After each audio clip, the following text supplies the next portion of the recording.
కొంచెం అనుకున్న దానికంటే కొంచెం లేట్ అయింది. బయట చాలామంది చాలా రకాలుగా మాట్లాడుకుంటారు, అది అది సృష్టి ధర్మం. బట్ ఎందుకు లేట్ అయింది అనేది నేను మళ్ళీ చెప్పాలి. ఫస్ట్ ఒక కాలేజ్ బ్యాక్డ్రాప్లో ఒక ఖుషీ ఎక్స్టెన్షన్ లాంటి స్టోరీ. ఖుషీలో ఉన్న ఇద్దరు స్టూడెంట్స్ మళ్ళీ ఈగో వచ్చి విడిపోయి మళ్ళీ కాలేజ్కి వచ్చి వాళ్ళు ఇద్దరు లెక్చర్లుగా ఉన్నప్పుడు అదే ఈగో కంటిన్యూ అవుతే ఎలా ఉంటుంది, ఒక క్రేజీ థాట్తో స్టార్ట్ అయ్యాము. బట్ అది స్టార్ట్ అయిపోయిన తర్వాత నేను అనుకున్న స్పేస్, నేను అనుకున్న హీరోయిజము, నేను అనుకున్న ఎక్కడో ఒక ఫన్ అనే యాంగిల్కి లిమిట్ అయిపోతున్నాం అని చెప్పి కథ మారడం జరిగింది. కథ మార్చిన దగ్గర నుంచి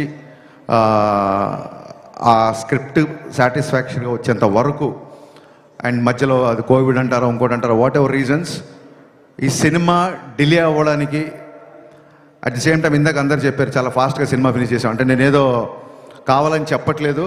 ఈ సినిమా డిలే అవ్వడానికి నేనే రీజను, ఈ సినిమా మొన్న అంత ఫాస్ట్గా తీసాం కూడా నేనే రీజన్. సో ఈ జర్నీ మొత్తం ఒక ప్రొడ్యూసర్ ట్రావెల్ అవ్వడం అనేది అసలు మాటలు కాదు. నవీన్ గారు, రవి గారు, మీ ఇద్దరు లిటరల్గా నన్ను సినిమా ఫినిష్ అయ్యేంత వరకు, ఈ రోజుకి రేపు రిలీజ్ అయ్యేంత వరకు కూడా మీ ఇద్దరు నన్ను భుజాల మీద మోసారు సార్. భుజాల మీద అంటే మీరు లిటరల్ మీనింగ్ తీసుకోవద్దు.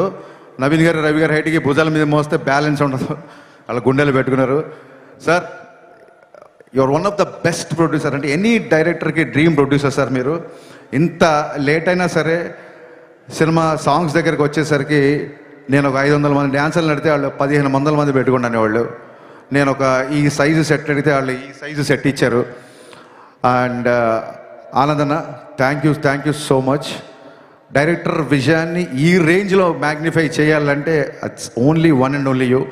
అండ్ ఇందాక ఆనంద్ గారు సరిగ్గా చెప్పలేదు, మైత్రి కెరీర్లోనే ఎత్తరా కాలర్ వేసిన సెట్ బిగ్గెస్ట్ సెట్ అండి. రోజు 1500 మందితో షూటింగ్ చేసేవాళ్ళం. ఎవరన్నా సరే లిమిటెడ్ డేట్స్ ఉన్నాయి, మనం త్వరగా ఫినిష్ చేయండి అంటారు. ఏ రోజు కూడా ఏం అడిగినా సరే ఎంత కావాలి అని అడిగారు తప్ప ఎందుకు కావాలి అని ఏ రోజు ప్రశ్నించలేదు. ప్రతి డైరెక్టర్ డ్రీమ్ ప్రొడ్యూసర్స్ అండి మైత్రి మూవీ మేకర్స్. సార్ నవీన్ గారు, రవి గారు, మీతో పరిచయం అయిన తర్వాత ఇందాక వీడియో రిలీజ్ చేశారు మనవాళ్ళు. మీ బ్యానర్లో రిలీజ్ అయిన దాదాపు ఒక 15-20 సినిమాలు ప్రీ రిలీజ్ ఈవెంట్లకు నేను వచ్చి ఉంటాను. ఫైనల్గా నా ప్రీ రిలీజ్ ఈవెంట్కి మీరు వచ్చారు అన్నట్టు చెప్పాల్సి వస్తుంది. Thank you so much sir. మీ ప్యాషన్కి, డైరెక్టర్ని మీరు ప్యాంపర్ చేసే పద్ధతికి మీకు తల వంచి సాష్టాంగ నమస్కారం చేస్తున్నాను. Thank you so much. ఇందాక నా రైటింగ్ టీం గురించి చెప్పాను, వాళ్ళందరి గురించి మాట్లాడారు. కళ్యాణ్ గారి సినిమాకి ఏముంటుందంటే, ఒక చిన్న టెక్నీషియన్ కూడా నేను కళ్యాణ్ గారి సినిమాకి పనిచేసాను అని వాళ్ళ పేరు ఇక్కడ వినాలనుకుంటారు.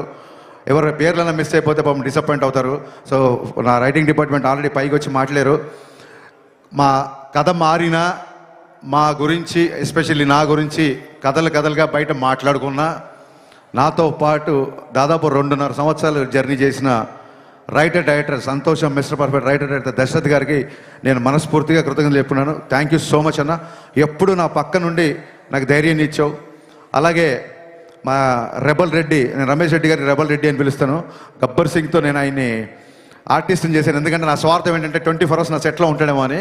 ఆర్టిస్ట్గా బిజీ అయిపోయి నాకు రైటింగ్కే డేట్లు ఇవ్వని స్టేజ్కి వచ్చాడు. మీ అభివృద్ధిని మనస్ఫూర్తిగా ఆహ్వానిస్తున్నాం sir. Thank you so much. మీరు ట్రైలర్లో రెడ్డి గారు ఈ బిల్డప్లే కొంచెం తగ్గించుకుంటే మంచిది అని కళ్యాణ్ గారు చెప్తున్నారు. ఆ రెడ్డి గారు ఎవరో కాదండి, మా రెడ్డి గారే, మా రమేష్ రెడ్డి గారు.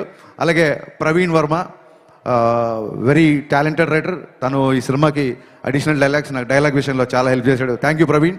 అలాగే చంద్రమోహన్, నేను ఒక వెబ్ సిరీస్ ప్రొడ్యూస్ చేస్తే తను డైరెక్ట్ చేశాడు. అండ్ సార్ కళ్యాణ్ గారి సినిమా కదా, నేను మీ రైటింగ్ టీంలో జాయిన్ అవ్వచ్చా అని అన్నాడు. So Chandramohan, thank you, wonderful. నువ్వు ఇచ్చిన స్క్రీన్ ప్లే సహకారం, రచన సహకారం, thank you so much. Thanks a lot. ఇక నేను గబ్బర్ సింగ్ టైంలో చెప్పాను, ఇప్పుడు మళ్ళీ చెప్తున్నాను. స్క్రీన్ మీద నాకు పవన్ కళ్యాణ్ గారు